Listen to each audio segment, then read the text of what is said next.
Mwaramutse neza bakunzi ba TV1. Twongeye gushima Imana yo mu ijuru itugiriye neza ikongera ikaduha uyu munsi mwiza ihabwe icyubahiro. Ndabashuje rero mwese abakurikiye iyi televiziyo, ndabashuje bakunzi b'iki kiganiro n'inyigisho tuba twaje kwigishwa n'Imana. Nta mwana w'umuntu burya wigisha ngo bikunde, iyo umwana w'umuntu yigishije aba yigisha ibye. Ndashima Imana yo mu ijuru rero yangiriye ubuntu ikongera kunyongerera uyu munsi wo kubaho, ikongera no kunshoboza kuza kuri iyi televiziyo kugira ngo tuvugane. Ndakwinginze rero wongere ubane nanjye igitondo cya none, twongere dufatanye kwizera. Ndacyakubwira ngo kurwana intambara nziza yo kwizera. Intambara yo kwizera ntago yoroshye, ariko intambara yo kwizera irashoboka. Niba hari uwashoboye, ujye urora ikintu cyashobowe n'umwana w'umuntu kitakozwe n'Imana, wumve ko nawe wagishobora. Ugerageze ko tubishobozwa na Kristo. Iyo ari ibyiza tubishobozwa na Kristo, ngo niwe uduha imbaraga. Icyumweru gishize rero twaganiriye ku ntambara yo kwizera, n'ubundi kurwana intambara nziza yo kwizera, kurwana intambara ikomeye ariko nziza, kuko dufite umugaba w'ingabo utuyobora neza. Twaganiriye muri Timoteyo wa mbere ibice 6 umurongo wa 12, aho batubwiraga ngo ujye urwana intambara nziza yo kwizera usingira ubugingo buhoraho. Niyo ngarutse kukubwira igitondo cya none, ngarutse kuvuga kurwana intambara nziza yo kwizera kugira ngo tuzagira ubugingo buhoraho. Ubugingo bw'iyi si buzashira, ibintu by'iyi si turimo bizashira, ariko ntabwo twe tuzashira. Isi izashira, n'ibirimo bizashira, n'abayihagazeho imibiri ye izashira, ariko twebwe nk'abantu ntabwo tuzashira. Sinzi niba twari kumwe igihe twavugaga ku umuntu tubona ntabwo ari ibi bitaka twambaye. Tujya tubona ko uyu mubiri ari nk'isanduka tubikamo imyenda, ari ya garderobe ugenda ugafungura ugakuramo umwenda ushaka. N'uyu mubiri rero twambaye nuko umwami Imana ajya agira gutya agakura umuntu muri iki gisanduka akamujyana. Uwo ni we mvuga. Ubwo nibwo bugingo buhoraho ndimo kuvuga. Mvuga ngo ujye urwana intambara nziza yo kwizera usingira ubugingo buhoraho. Iragoye. Iyo habaho kurwana ntabwo haba ari ugukubita. Iyo ari ugukubita, umubyeyi abwira umwana ngo ngwino wakoze iki, ryama hasi akagukubita. Ntabwo urwana n'umubyeyi. Ariko intambara bushize nabwiye ntihagomba kubaho intego y'iriya ntambara. Habaho abatasi bajya gutata bakamenya uko intambara imeze, habaho abantu bajya kumenya ngo hariya ahantu hateye hate, ese tuzarwana dute. Ibyo bibaho. Intambara barayitegura ukamenya ngo se ko hariya ahantu hateye hatya, ese tuzitwaza iki? Dufite intwari zinizi, ese ubundi ntituzakenera n'amazi tunywa? Ese ibiribwa ntibizakenerwa? Ese bizagenda bite? Intambara barayitegura. Intambara irakomeye. Niyo mpamvu nkubwira ngo intambara nziza yo kwizera ni intambara ariko nziza. Ikigira nziza ni kimwe. Ikigira nziza ni kimwe, nuko dufite umugaba w'ingabo utata mbere yacu. Uzi kuba ari umugaba w'ingabo kandi akaba ari unatata, akakubwira ngo bimeze birya, mucaha mubigenze mutya. Yesu atugirire neza. Reka dusenge hanyuma twinjire mu ijambo ry'Imana, tuvuge ku ntambara nziza yo kwizera. Intambara nziza yo kwizera. Kwizera nde? Kwizera uwo mugaba w'ingabo wacu. Uzi umugaba w'ingabo ariko utaraswa ngo apfe. Burya iyo abantu bajya ku rugamba baba bashaka wa wundi mukuru. Abarwana baba bashaka umukuru, kuko iyo bashyingiriye umukuru biba byarangiye. Jya nibuka intambara ya Goliyati na Dawidi tujya dusoma muri iki gitabo cy'Imana. Intambara ya Goliyati yarahagaze asuzugura Abisirayeli abakuba na 0. Arahagarara arigaragambya aravuga. noneho aza kuvuga ngo nimunyica turaba abagaragu banyu, nica umuntu wanyu mumpaye kurwana nawe muri abagaragu bacu, umwe wenyine. Ntabwo bagombaga kwica bose, umwe wenyine. Rero n'uyo bafashe umugaba w'ingabo burya biba byakomeye. Abagiye ku rugamba uwari ubayoboye iyo ari we ufashwe biba bikomeye. Uwacu rero ntapfa, baramwishe arazuka, arahari. N'uyu munsi aracyatuyoboye, n'uyu munsi aracyadushoboza, n'uyu munsi aracyadukomeza kuko akomeye. Icyubahiro kibiki. Reka twinginge Mwuka Wera azabane natwe dushoboze igitondo cya none. Hari abajya bakunda kumamagara akambaza ngo ariko umusengera he? Twitwa abubatsi bo kwizera cyangwa Faith Builders Church, dusengera Igikondo ahantu bita Kimisange. Umwami Imana abagirire neza batuye hafi, muzaze tuganire ku kwizera. Reka dusenge. Uwiteka Mana ikomeye cyane, muremyi wa byose, mucunguzi wacu, ndagushimye igitondo cya none kurishoboje kongera kugaruka kukuvugira mwami wanjye. Ndagushimye kongere kwemera kumva mikoro yawe kugira ngo uvuge. Ndasenze rero nyiri cyubahiro ngo abubwira uwera wa Isirayeli, umwuka we wera abagereho kugira ngo ashoboze kumva no kumvira murengezi mwiza. Najye ndisengeye nyakurama ngo jewe ubwanjye ntuze, maze gukora kwawe abariko gukorera muri njyewe. Ndasenze ngo mu bwenge bwawe, ndasenze ngo mu mwuka we wera kugira ngo abe ari we unyobora, hanyuma nanjye nyoboke mvuga ubushake bwawe. Urakoze Data wera ukiranuka. Icyo mpeje ni imigambi y'umubi, icyatubuza kuvuga ijambo ryawe uko rikwiriye, icyatubuza kumva no kumvira, icyo cyose gikurweho mu izina rya Yesu. Urakoze Data wera ukiranuka, ni mu izina ry'umwana wa Yesu Kristo dusenze twizeye, amen. Uyu munsi rero turavuga ngo ese birashoboka? Niko ndimo kukubaza, niko nawe ujya wibaza. Hari ibyo twizera ntitubibone, hari ibyo twizera ntibifatike, hari ibyo twizera. Ariko no mu Baheburayo ibice 11 barizeye, ariko ntibarekeye aho. Nubwo hari ibyo batabonye, ariko barizeye bagera ku ndunduro. Yesu atugirire neza. Nago rero bagiriwe ubuntu bwo kuba bari muri ubu buntu turimo. Nago bagiriwe ubuntu bwo kubona ibingibi turimo kubona. None twebwe ko turimo kubibonesha amaso kuki tutizera. Ndimo kukubwira ngo wambaze utese birashoboka kurwana intambara, iyo ntambara nziza yo kwizera. Ese birashoboka? Uyu munsi rero nkuzaniye inkuru y'abantu byashobokeye kugira ngo nawe ushobore kugera ikirenge mu cyabo. Yesu atugirire neza. Twavuze intambara nziza yo kwizera. Reka duhere mu kubara.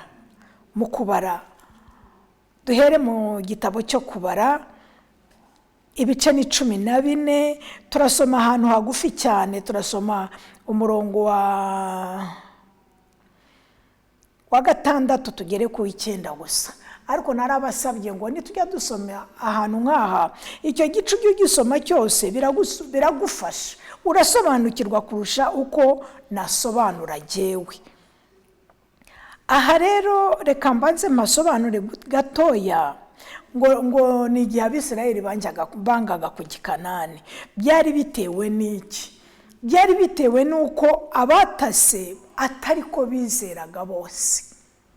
Yesu atugirire neza. Bohereje abatasi baragenda bajya gutata. Bagezeyo bari 12, 10 bose.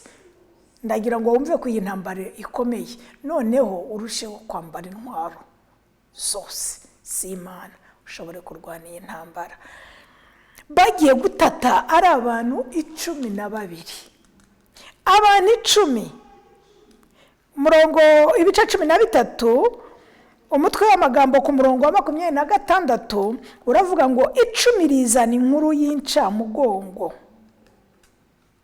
Yesu atugirire neza. 10 rizana inkuru y'incamugongo y'icyo gihugu mbega. Amen. Uwiteka atugirire neza.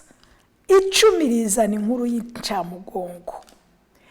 Rimaze kuzana inkuru y'incamugongo rero baraje baravuga abo ngabo 10 bari bagiye gutota cya gihugu cyiza cy'i Kanani Imana yari yabasezeranije. Noneho bagezeyo barahabona barahakunda, bagarutse bagarura inkuru y'incamugongo baravuga bati igihugu ni cyiza koko, ni cyiza pe, kireze kirasa neza, ariko ujye witondera ariko Yesu atugirire neza. Igihugu ni cyiza pe, ni cyiza twagikunze, ariko ntabwo twagishobora, kuko abantu baho bitwa Abanaki ni barebare, ni banini, twebwe twibonaga nk'inzige imbere yabo, kandi nabo niko batubonaga. Tekereza, ubwoba buragatsindwa, ubwoba buravuga.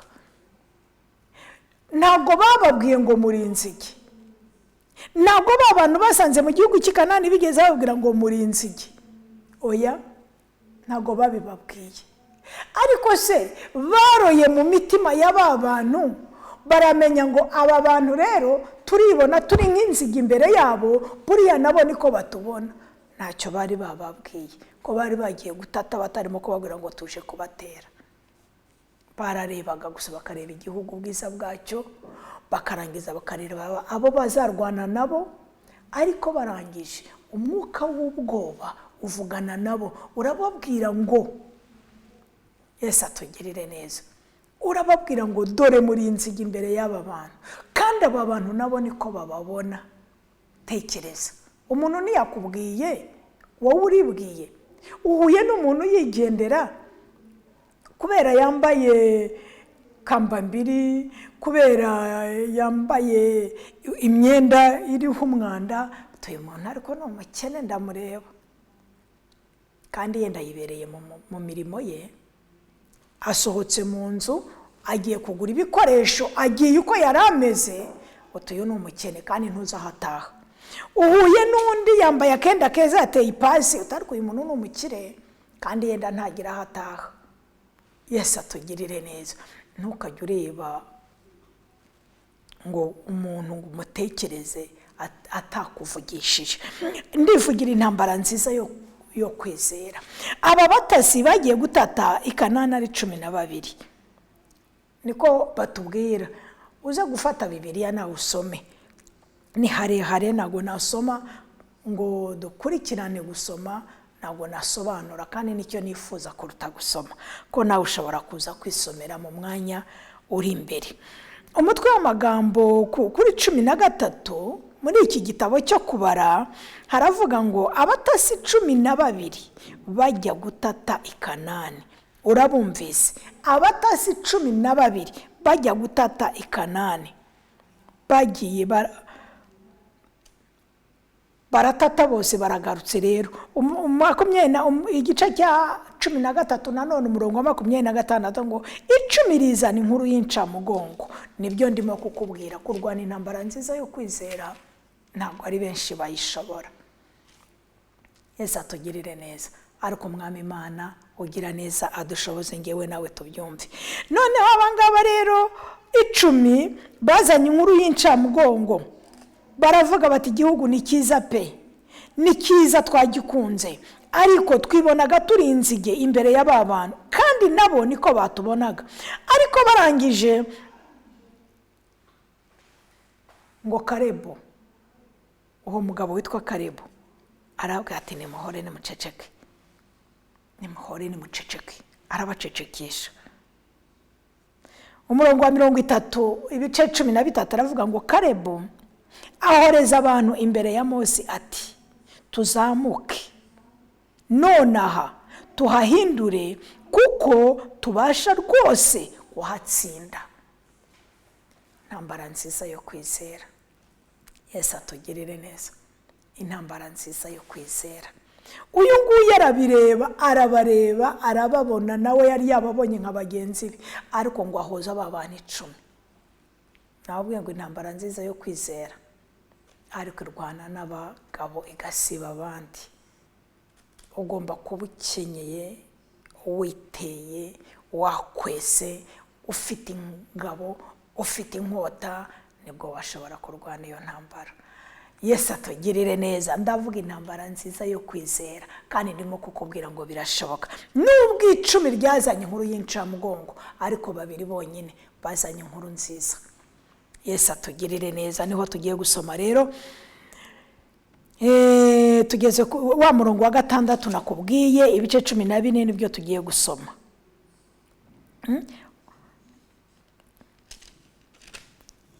Baravuga bati, umurongo wa 5, reka duhere kwa 5. Ngo maze Mose na Aroni bikubita hasi imbere y'iteraniro ry'Abisirayeli ryose ryari riteraniye aho. Yesu atugirire neza. Bikubita hasi bubamye imbere y'iteraniro ry'Abisirayeli ryose ryari riteraniye aho ngaho. Mose na Aroni muribuka ko aribo bari barongoye cyangwa bayoboye za ngabo zajyaga i Kanani. Mose niwe Imana yari yarakoresheje gukura Abisirayeli muri Egypt. Abakura muri Egypt rero abajyana i Kanani ntabwo byari byoroshye, kuko urumva niba mu bantu 12 havuyemo 2 gusa, noneho nanone mu bantu 2,000 havagamo bangaheze nka 200 gusa. Yesu atugirire neza. Byari bigoye. Iyo abenshi rero babaga ari bo babi, banduzaga n'abandi bakeya bakabaye beza. Mose biramugora, Mose agorwa n'aba bantu cyane. Aha rero bavuye gutata, abangaba 12 bamaze kuvuga bati muramenye ni heza, ariko turi inzige, badukandagira, badusya. Karebo ngo arababwira ati muceceke, ahubwo tuzamuke nonaha. Kubera iki? Kubera yari ari muri ya ntambara nziza yo kwizera. Umva rero umurongo wa 6. Yosuwa mwene Nuni na Karebo mwene Yefune bari mu mubare w'abatase icyo gihugu, bashishimura imyenda yabo. Bayishishimuriye iki? Bababajwe nuko umurimo wabo babona bagenzi babo bawupfushije ubusa. Bashishimura imyambaro yabo, babwira iteraniro ry'Abisirayeli ryose bati, igihugu twaciyemo tugitata ni cyiza cyane. Niba Uwiteka twishimira, Yesu atugirire neza, niba Uwiteka twishimira, uko niko kwambara za ntwaro zose iyo ugiye kujya ku rugamba. Iyo uko niko icyambere ni intego bafite ni iyihe, bararwanira iki? Iyo urwanira ubusite kuratsindwa, ariko iyo urwanira ukuri, kandi Uwiteka ari mu ruhande rwawe, ntabwo ushobora gutsindwa, aragutsindishiriza. Arabwira ati, niba Uwiteka twishimira, azatujyana muri icyo gihugu akiduhe, kandi ari igihugu cy'amata n'ubuki. Icyakora, tega amatwi, icyakora ntimugomere Uwiteka kandi ntimutinye bene icyo gihugu, tuzabarya nk'umutsima. Yesu atugirire neza. Icyakora ntimugomere Uwiteka, kuko yarazi neza ko Uwiteka ari we wenyine wabashoboza kunesha abo bantu. Abo banaki barebare, abo bantu banini, abo bantu baba muri icyo gihugu, abo bantu bakizi, kandi tukaba tugaragara nk'inziga imbere yabo, nta kundi twabashobora keretse tutagomeye Uwiteka. Nituramuka tugomeye Uwiteka, baradusya, baradukandagira, kuko turi nk'inzige imbere yabo. Ariko nitutagomera Uwiteka, icyo gihugu azakiduha. Ngo kandi ntimutinye bene icyo gihugu, tuzabarya nk'umutsima. Niba gifite ikibakingira, kandi Uwiteka ari mu ruhande rwacu, ntimubatinye. Yesu atugirire neza. Aravuze ati, niba Uwiteka twishimira, Yesu atugirire neza, niba Umwami Imana twishimira, muhumure, ntimutinye. Abo bantu nta kintu kibakingira, nta ngabo bafite, ariko twebwe dufite ingabo ariyo mwami wacu Yesu Kristo uzatujya imbere, ariyo Mana ishobora byose izaduhagararira. Yesu atugirire neza. Amena. Icyo gihe bari bafite Imana, nubwo Yesu Kristo yari ataravuka, yari atarapfa ngo azuke, Yesu atugirire neza. Bari bafite Imana. Imana ngo yajyaga imanuka ikaza mu ihema ikavugana na Mose. Imana yajyaga iza bakayitinya bagahunga bakigirayo, ariko umugaragu wayo Mose akavugana nayo akagaruka akababwira ati Imana ivuze gutya, Imana ikabagirira neza. Bari barabonye kugirirwa neza nayo. Yesu ashimwe cyane. Yesu ni umwami. Ariko inshuti y'umusaraba, umwanzi akabananura, umwanzi akabakuraho imbaraga, akabibagizwa ibyo baraye babonye, nkuko natwe bijya bitubaho. Ndimo kuvuga kurwana intambara nziza yo kwizera. Ndimo kubwira abantu barwanirira ijuru. Wavuga uti se byashoboka? Byashoboka. Ubwo umwami Imana yashoboje Yosuwa na Kalebu, nanjye nawe yadushoboza. Igikuru ni iki? Ni ukugira intego. Yesu adufashe. Ni ukugira intego. Ni ukugira intego. Mbonye abantu benshi mu murimo w'Imana. Mbonye abantu benshi binjira mu murimo w'Imana agatsindirwa hano kuri iyi si. Ese ubwo bizagenda bite tujya mu ijuru? Yesu adufashe. Mbonye abantu, umuntu atangira gukorera Imana, Imana yakabaye imwishimira kubera atambaye intwaro zose. Imana itugirire neza. Kurwana intambara nziza yo kwizera ntago byoroshye, ariko birashoboka. Kuko aba barabishoboye, natwe twabishobora. Ahubwo ikibazo ni ikihe? Uzi ko noneho ngiye kuvugana n'abakijijwe, ni nabo barwana intambara. Utarakizwa se mama wamenye izo ntwaro bazambara ziti? Ariko ndakwinginze nawe gera ikirenge mu bacya bakubanjirije, ushaka Imana bigishoboka kwibonwa, kuko Imana irahari kandi igirira neza abayikunda. Ndakwinginze yishake. Ndavugana rero n'abantu bakorera Imana bagacika intege. N'urugamba. Ese nutsindwa n'akangaka karaha imbere hariya bizagenda bite kwakomeye? Umuntu akakubwira ngo ngiye nakoreraga Imana, ngo ariko uyu yarananije, ngo ariko uyu yarambujije, ngo ariko uyu nguyu yavuze atya, ngo ariko uyu yagize atya. None se ugira ngo uzarwana n'igiti n'amabuye? Oya. Urarwana na cya kindi cyateye wa muntu kikakwereka ko ari mubi kandi atari mubi, kikakwereka ko uri inzige kandi utariyo. Yesu atugirire neza.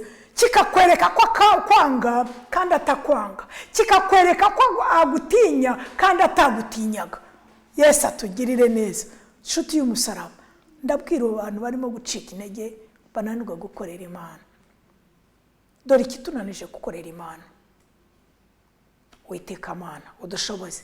Nuko nabwo wishakira Imana ku giti cyawe. Urashaka Imana ya kanaka, urashaka ko kanaka kubwira, urashaka mwuka wo kuraguza. Ushenye ngo. Yesu atugirire neza. Ushenye ngo muri uru Rwanda. Washatse Imana ku giti cyawe. Urabona abantu 10 baravuga ngo turi inzige. Abantu 2 baravuga ngo oya. Niba Uwiteka twishimira. Ese niba Uwiteka kwishimira, kuki wumva ko mugenzi wawe atakwishimiye? Yenda ntiyakwishimiye uwo munsi yatewe, wamusengeye. Jya ku mavu mwingingire. Jya ku mavu mutakambire. Jya ku mavi. N'umuntu. Hari abantu kuri iyi si batagatifuza abandi. Umuntu wambaye inyama n'amaraso ni umuntu. Umuntu uva mu mwuka wo mu mazuru agapfa ni umuntu. Ugatagatifuza umuntu. Yesu atugirire neza.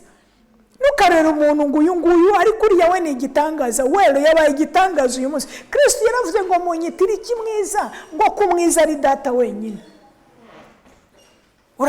Urafata umuntu ukamugira umutagatifu, ukabona ko ari umwere, ukumva ko ukurikira Imana ye, kandi Imana ntabwo ari iye. Imana ni ya data. Imana ni data wa twese. Ubwo ari data wa twese, ntabwo ari iyuriya gusa, ahubwo ni iye nawe. Wowe iyo Mana urayishaka uti? Nawe uribona uri inzige kubera iki se? uriya yaragutanze kubigeramo, uriya yagiriwe ubuntu bwo kuvugana nayo, uriya yahawe impano ye, wowe impano yawe urayikoresha uti? Ko icyo ngicyo ari cyo kinanije abantu gukorera Imana, ngo bananije, ngo bambujije, ngo bambwiye, ngo bavuze.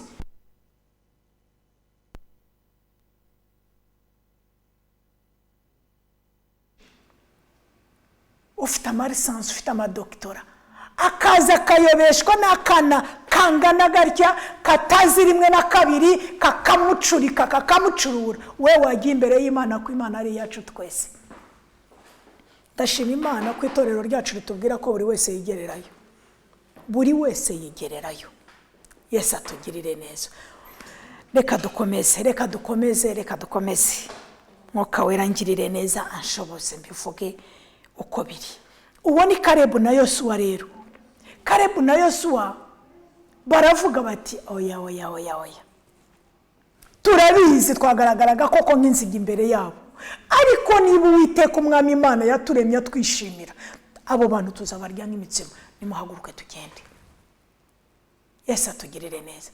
Ukomeje gusoma aho ngaho ngo abantu bashatse kubatera amabuye, bavuga mubice, barashaka ko tugenda ngo batwice, ngo abana bacu n'abagore bacu bazabe iminyago y'abariya bantu. Ariko Uwiteka kuko ari umwami w'abami, kuko ari Imana ihagarara inyuma y'ijambo ryayo ikarisohoza, kuko ari Imana ibana n'abayo, iramanuka ihabwa icyubahiro. Ese wayishatse nawe ikamanuka? Kuki ushaka kuyishakira muri kanaka? Ngo yagiye ku musozi, ngo yagiye ku musozi konsengera, ariko baragushutse di. Aha, abanyarwanda baravuze ngo agaho kari ku wundi karahandurika. Akari ku wundi karahandurika, akari kuri wowe karahandurika se? Ntago kakoroshye, ntago koroshye. Iyo kari ku wundi karahandurika bivuga iki? Bivuga ko iri kuri wowe bikubabaza, noneho warora biri kuri kanaka ukabona byashoboka. Na wa wundi ni kwameze, na wa wundi ni kwameze. Kuki ako gaho kakunaniye kugahandura ku mubiri wawe kumva kuri bugahandure ku wundi? Kuki iryo shyamba ryakunaniye kuriraramo kumva ko kanaka ari kurariramo? Kuki iyo mazi wananiwe kuyapfukamisha kumva ko kanaka gupfukamira? Wero nagupfukamire, nagusengere. Nibyo rwose ab'Imana yahaye umugisha, ikabaha guyikorera full time, ikabaha kuba mu Mana cyane, bambara imbaraga z'Imana bakagira amavuta yo kugusengera. Ako nshuti y'umusaraba ntaho kugerera ku Mana, naho kugerera ku Mana, igerereyo. Kuko Imana ni data wa twese, ni data, ni se wa papa, akaba na se w'umwana, nta muzukuru wa kwa Mana. Rero igerereyo, reka kuyoba, reka kubinjishi, reka guta umutwe. Genda kanaka gufate gusenga, agusengere, ariko umutima wawe nawe uzamuke, wigerereyo. Yesu atugirire neza. Aho niho batazagushuka, aho niho bazaza bakakubwira ngo ariko bimeze gutya na gutya na gutya na gutya, noneho bigahuza na gato ufite nawe bikagira icyo bimara. Igerereyo nawe inshuti y'umusaraba.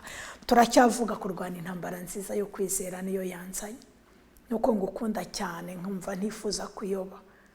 Abantu barayobye, nagahinda cyane gakomeye. Reka twongere twirebere. Turacyabaza ngo ese birashoboka? Dusanze byarashobokeye rero abisirayeli cyagiye bajyaga i Kanani. Dusanze byarashobotse ko 12 mu batasi, bambe 10 mu batasi 12 bazanye inkuru y'incamugongo, 2 bakakenyera ukuri, bakitera gukiranuka, bakizera Imana yabo, bambara intwaro zose zo kwizera, bahagarara mu ntambara nziza yo kwizera. Baravuga ngo tuzabarya nk'umutsima. Imana iramanuka ibana nabo, ibagirira neza. Icyo turakibonye. Ese byashoboka? Abo bari benshi, abo bari itorero rizima. Noneho uyu munsi wowe cyangwa jyewe ku giti cyawe birashoboka? Yego. Reka dukomeze, reka tujye muri Luka noneho.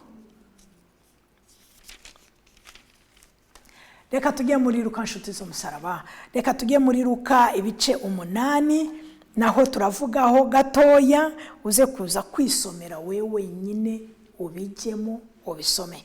Urambwira uti se biriya ko ari Imana yari yarabwiye Mose ko bazajya i Kanani, ko Imana yari yarabivuze nubwo byagenze kuriya, ariko Imana yari yarabibabwiye bagombaga kugera i Kanani. Nibyo cyane bagombaga kugera i Kanani, ariko bageze i Kanani kuko biringiye Imana yabo. Iyo baza kwiringira imbaraga zabo bari bahindutse inzige, ntaho bari kugera. Kandi abiringiye Imana babiri barahagaze banesha 10 ryacitse intege. Yesu atugirire neza. Banesha 10 ryacitse intege, banesha ibitekerezo by'10 ryacitse intege. Bamaze kunesha ibitekerezo by'10 ryacitse intege, rya 10 rigarukira babandi bashobora gufata inzira bajya gushaka Uwiteka. Yesu ashimwe. Bashobora kujya gukora ibyo umwami Imana yababwiye. Noneho rero tuve mu iteraniro rya benshi tujye ku muntu ku giti cye. Umuntu ku giti cye byakunda? Yego byakunda. Ikibazo kiravuga ngo byakunda, nanjye ndakubwira ngo yego byakunda. Reka turori. Nakubwiye ngo igishobokera umuntu uhumeka umwuka wo mu mazuru, ujye ujya imbere y'Imana uyibaze nibiba ari ibyawe nawe bizagushobokera. Twagiye rero muri Luka ibice 8. Ibice 8, reka duhere ku murongo wa 40, uwanyeneye cyane ni umurongo wa 48. Ubwo rero turasoma kuva kuri 40 kugera kuri 48. Noneho wowe uze gusoma igice cyose tubigendanemo neza. Baravuga ngo Yesu akiza umugore azura umwana wa Yayiro. Yesu akiza umugore azura umwana wa Yayiro. Tuvuye mu gitabo cyo kubara, aho Abisirayeli bajyaga i Kanani, byari iteraniro rinini, bari abantu benshi. Yenda twavuga ngo ereko iyo turi mu itorero bigenda birya na birya, Yesu iyo uri mu rugo rwawe bigenda biti. Aho niho nakubwiye ngo ugomba kwigererayo, kuko uraza mu rusengero dusenge, tugufashe gusenga, tugusengere, uhasanga abahanuzi baguhanurire, ubasange ku musozi w'amasengesho bakubwire, ariko si wawe ubigenza uti.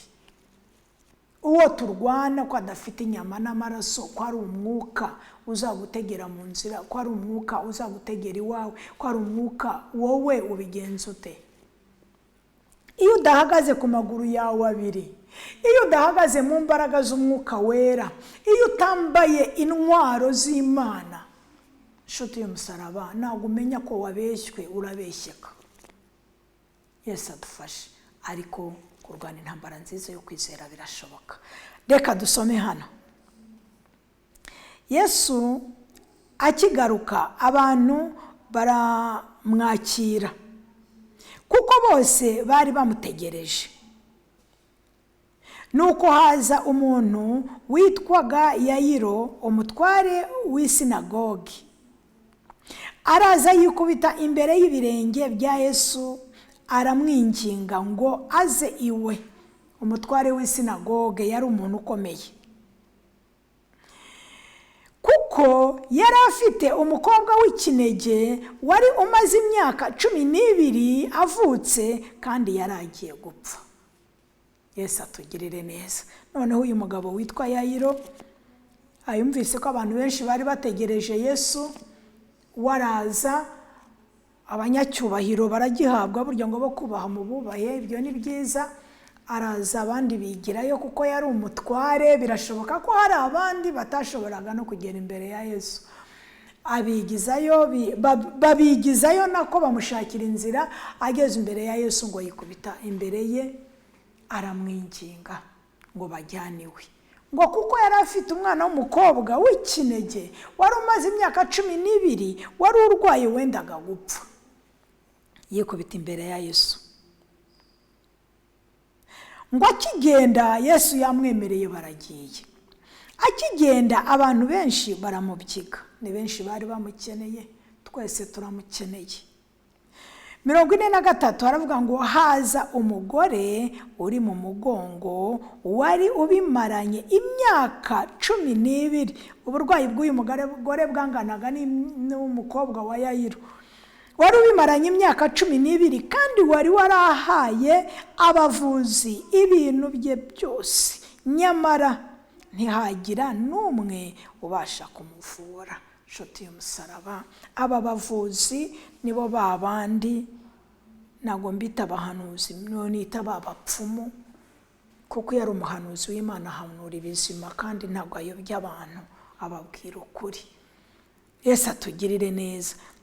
Yari yaratanze ibintu bye byose, ariko nta n'umwe wari waramukijije. Kandi birashoboka ko bakizaga abandi, birashoboka, ariko Imana yashakaga kuzagaragariza gukora kwayo kuri uyu muntu. Ngo nuko umurongo wa 44, turimo gusoma Luka ibice 8, umurongo wa 44, ngo nuko amuturuka inyuma akora ku nshundura z'umwenda we. Amuturuka inyuma akora ku nshundura z'umwenda we. Uyu mugore birandenga. Icyo gihe ntabwo umugore umeze nk'uko yari ameze yajyaga mu bantu. Oya, yajyaga inyuma y'ingando akamarayo iminsi ye, akazagaruka yahumanutse, yarahumanye, yirengagiza itegeko ry'abantu. Kwizera kwe kurazamuka kurenga ibindi byose. Ndibaza ko nta n'imbaraga yari afite, imyaka 12 arwaye, ariko ibyo byose ntabwo yabyitayeho, ngo nuko aturuka inyuma ye akora ku nshundura z'umwenda we. Uwo mwanya amaraso arakama. Yesu arabaza ati, ninde unkozeho? Bose bamaze guhakana, Petero na bagenzi be baravuga bati, erega databuja, abantu barakugose, barakubyiga, nawe ukabaza uti ninde unkozeho? Baramuhugura. Ba Petero na bagenzi be bahugura Yesu. Baramubwira ati, ariko se wa mugabo we, nawe rwose kugiye kudukabiriza? Reba abantu barakubyiga iburyo n'ibumoso, reba abantu imbere twabuze aho duca turagenda tubigizayo ngo utambuke, none urimo kubaza ngo ninde ugukozeho? Aho bose ninde utagukozeho mu bakwegereye? Bose bagukozeho. Ndavuga iki? Ndavuga intambara nziza yo kwizera. Uyu mugore yamukozeho bitandukanye n'abandi bantu bose bari bamwegereye. Urabyumva? Petero aramubwiye ati, umva wa mugabo we, nawe ugiye kudukabiriza. Abantu barimo kukubyiga, abantu barimo kubyigana, abantu baragukeneye. None se urabariza iki ngo ninde unkozeho? Ninde utagukozeho se mu bakwegereye? Ninde utagukozeho? Ariko hari uwaje afite intego, hari uwaje afite umugambi muri we, hari uwaje afite igitekerezo, hari uwaje arimo kurwana ya ntambara nziza yo kwizera, hari uwaje avuga ngo uwama nkamukoraho gusa, uwama nkagirirwa ubuntu bwo. Nta nubwo yamukozeho, yakoze ku rucundura rw'umwenda, ku gacundura k'umwenda, ku kadodo bene gutya, uwama ku kadodo k'umwenda we, ngo akora ku nshundura z'umwenda we. Niko Bibiliya imbwiye. Yesu atugirire neza. Ngo nuko amuturuka inyuma. Umurongo wa 44, ibice 8, igitabo cya Luka. Ngo nuko amuturuka inyuma akora ku nshundura z'umwenda we.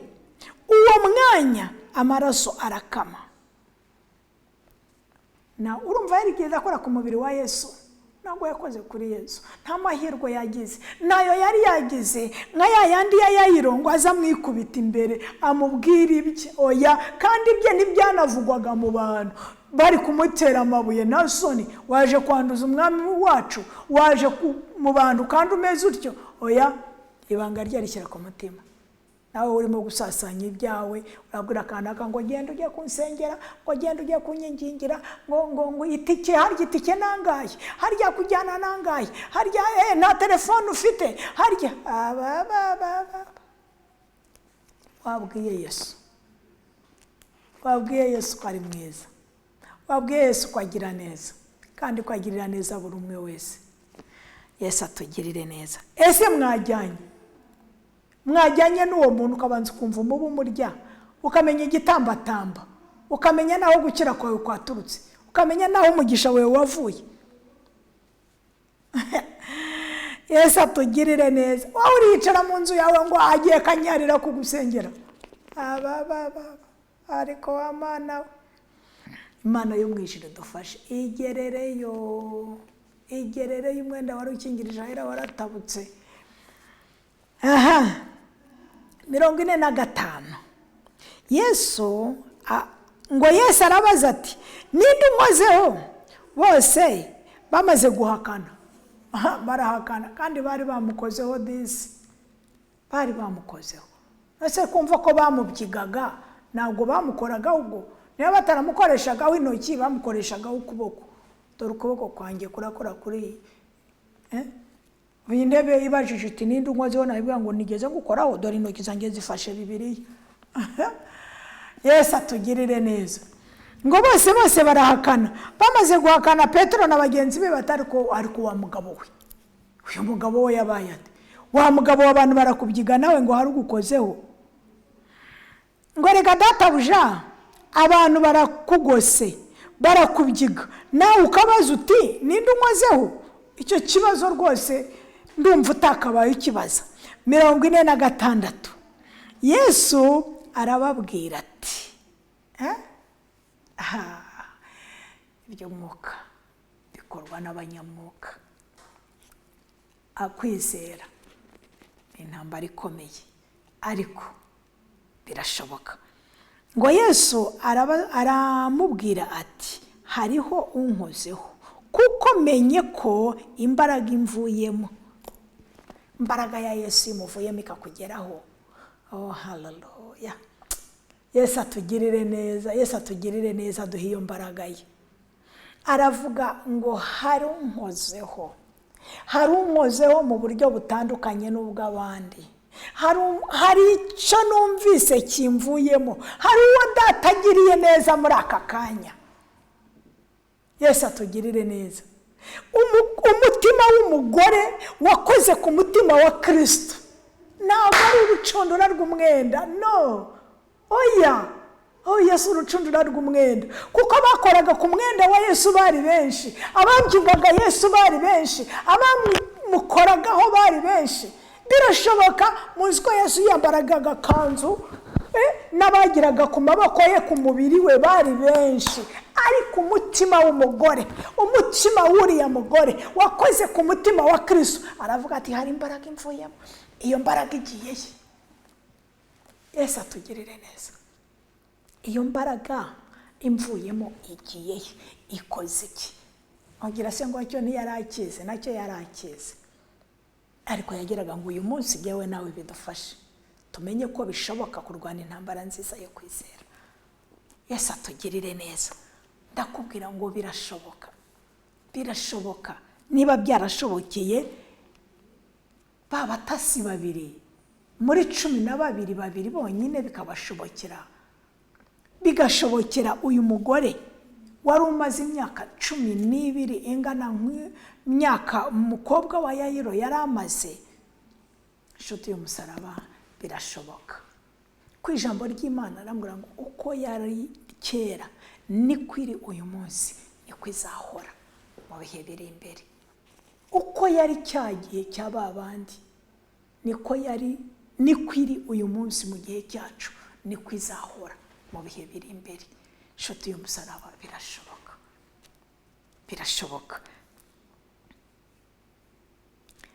46. ngo Yesu arababwira ati, hariho unkozeho, kuko menye ko imbaraga imvuyemo.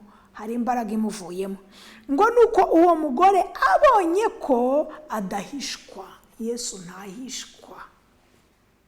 Abana b'abantu baraduhisha, abana b'abantu barahishwa, tukicarana tukaba turi kumwe, turi babiri, turi batatu, twese duseka, twese dukundanye, twese tuzi ko tujya mu murongo umwe, kandi hakaba hari ufite undi mugambi mubi mu mutima we, kandi yicaranye namwe hariya.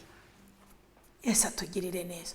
Niba yicaye areba ati uriya muntu ariko iriya sakoshi ye yabirimo iki, niba yicaye hariya avuga ati ariko kanaka uyu nguyu aho ataha akomoka naha, niba yicaye, Yesu adufashe.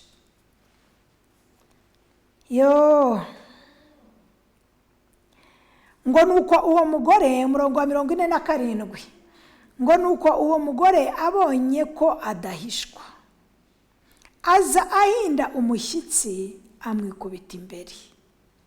Yesu atugirire neza.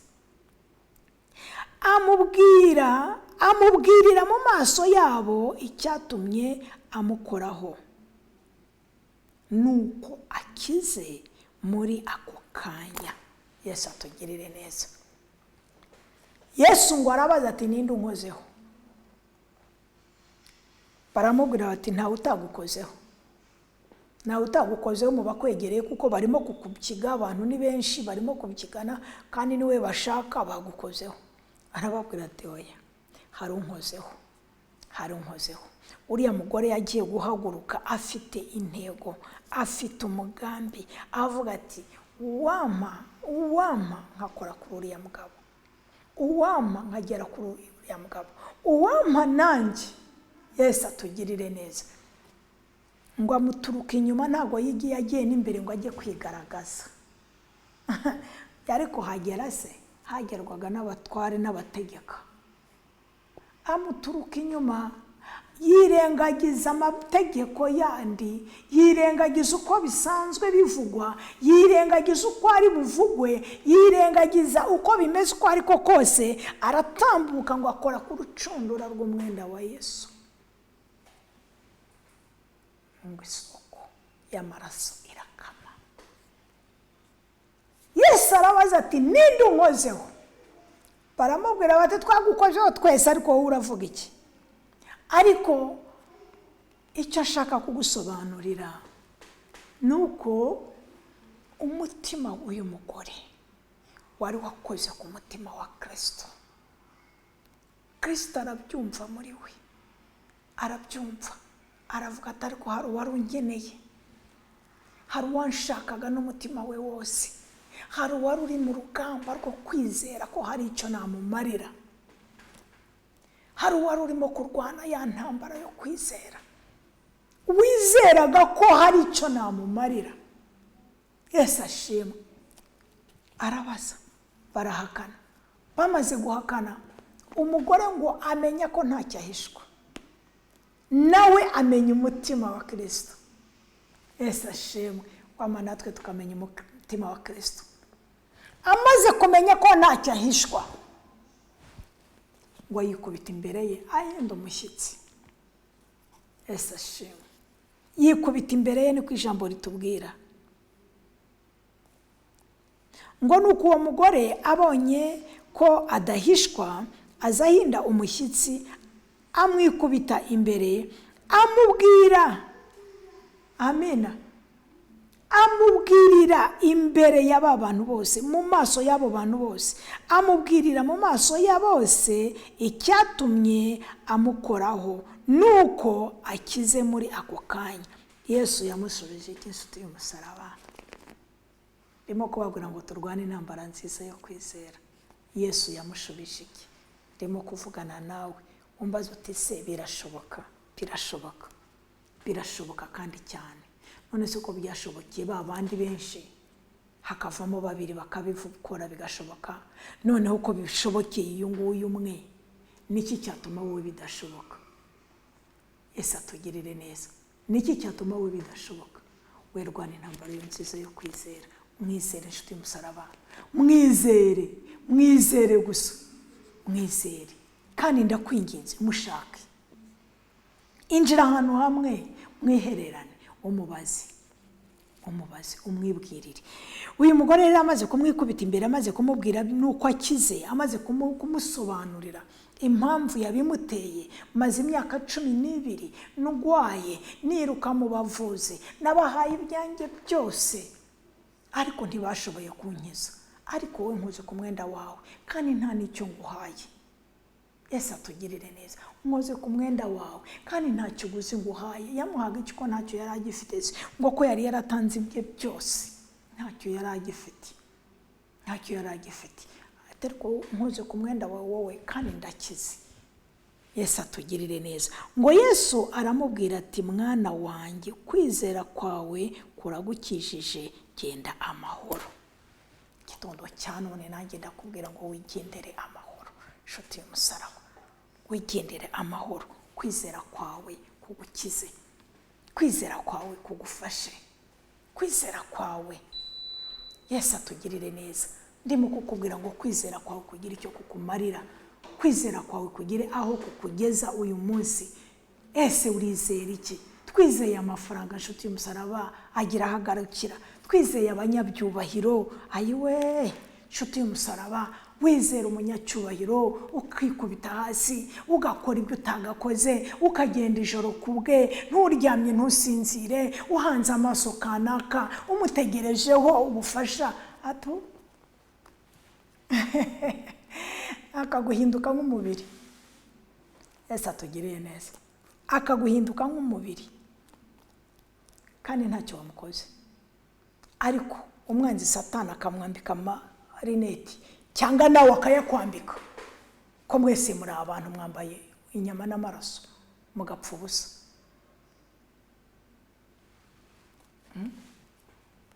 Bagapfa ubusa.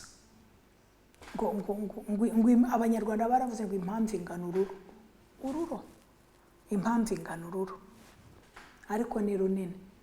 Kuko no kwizera batubwira ngo iyo wagira no kungana nk'akabuto ka sinapu, kandi ngo kari munsi y'ururo, ni gato kururo. Yesu atugirire neza.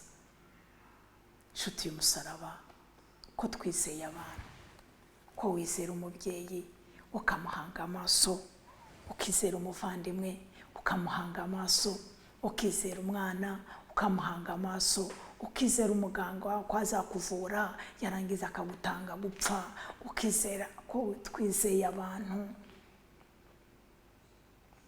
bikaba iby'ubusa. Mwaretse tukizera Imana, mwaretse tukizera Imana, tukizera Imana yo mu ijuru. Hari uwabuze amahoro muri iyi si. Ese uzabone n'amahoro ujya mu muriro? Ubura amahoro we, kuko ntiwaburira amahoro mu ijuru, ahubwo wabura amahoro atuma ushobora wabura kurigeramo. Nta mahoro wagira rero nutarijyamo, uzajya mu muriro. Twakwizeye Imana, twakwizeye Imana yo mu ijuru ikadukorera ibikomeye. Ndakubwira kurwana intambara nziza yo kwizera, nshuti y'umusaraba. Nkweretse aho Kalebu na Yosuwa bayizeye, ngo bagenzi babo baravuga ni mubice, bashaka kubatera amabuye, ariko barangije Imana yo mu ijuru iramanukira bagoboka. Yesu atugirire neza. Tubonye uyu mugore wari mu mugongo imyaka 12 ababara, ibye byose yarabimariye abavuzi, ntacyo bamukoreye, ariko kuri Kristo ntacyo atanze, nta kiguzi cyo kwizera Imana, ntacyo. Yesu atugirire neza. Ntacyo. Ntibazakubeshye ngo utanga igitambo kinini ngo kugira ngo ukire. Twatanga iki se? Twatanga iki? Niki n'aka gatoki wakagura? Wakagura iki? Niki wabura? Iki umuntu cyangwa ikintu ngo utanga ikiguzi kinini?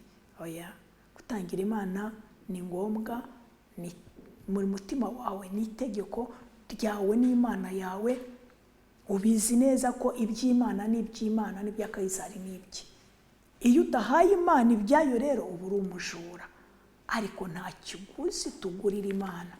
ntacyo tujya tugura agakiza, ntacyo tujya tugura ubugingo, ntacyo wagura uyu mwuka uhumeka yaguhaye kuva uvutse kugeza ungana gutyo, nta na kimwe.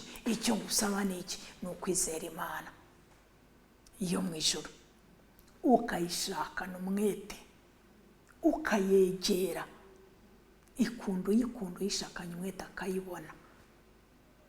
Cya gihe cy'Abayisirayeli, cya gihe bava muri Egiputa nta mwuka wera wabagezeho, bakorana n'Imana imbona nkubone.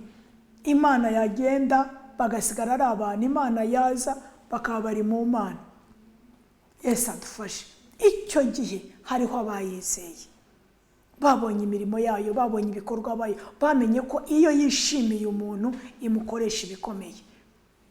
Baravuga bati niba twishimira bariya abantu tuzabarya nk'umutsima.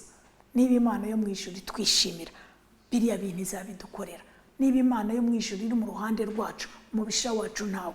Noneho uyu mugore nawe ateye intambwe we wenyine, avuga ati ibintu byarashize, abantu barabimaze, ntabwo dukwiye kujya kwizera Imana ari uko ibintu byadushizeho, ari uko abo bapfumu n'abo bahanuzi b'ibinyoma bakumazeho ibintu ngo uzagarukire Imana umaze imyaka 100 ingahe. Oya, garukira Imana hakiri kare, garukira Imana bigishoboka ko ibonwa. Shaka Imana yawe, apana ya kanaka, apana y'umuntu. Ndashima Imana yo mu ijuru ko ingirira ubuntu nkayigeraho naciye kwa kanaka. Yesu atugirire neza, ko ingirira ubuntu ndi mu cyumba cyanjye nanjye nkayihamagara umutima wanjye ukambwira ngo uvuganye nayo, nkavugana nayo, nkahabwa amahoro nayo, nkahabwa umunezero nayo, nkishimira Imana. Yesu ashimwe. Nshuti y'umusaraba, birashoboka. Rero ndagusabye ngo shaka Imana, shaka Imana yawe, wishaka Imana ya kanaka. Ndashoje nshuti y'umusaraba, ariko nshoje nkubwira kurwana intambara nziza yo kwizera. Intambara yo kwizera nako ugomba kwambara amasasu angahe n'imbunda 12. Oya, intambara yo kwizera irashaka kwizera Kristo gusa cyonyine, ukamwemera nk'umukiza n'umucunguzi w'ubugingo bwawe, hanyuma ukamushaka mukivuganira. Icyo nicyo nakubwira. Ndashoje nshuti y'umusaraba, ariko ntusoze kuvugana n'Imana. Reka dushime Imana, hanyuma tujye mu nzu y'Imana. Ndashima Imana ko twafunguriwe, ndashima Imana ko irimo kudukiza corona, ariko ndakwinginze ukomeze kurushaho kwirinda. Wirinde, hanyuma ujye mu nzu y'Imana.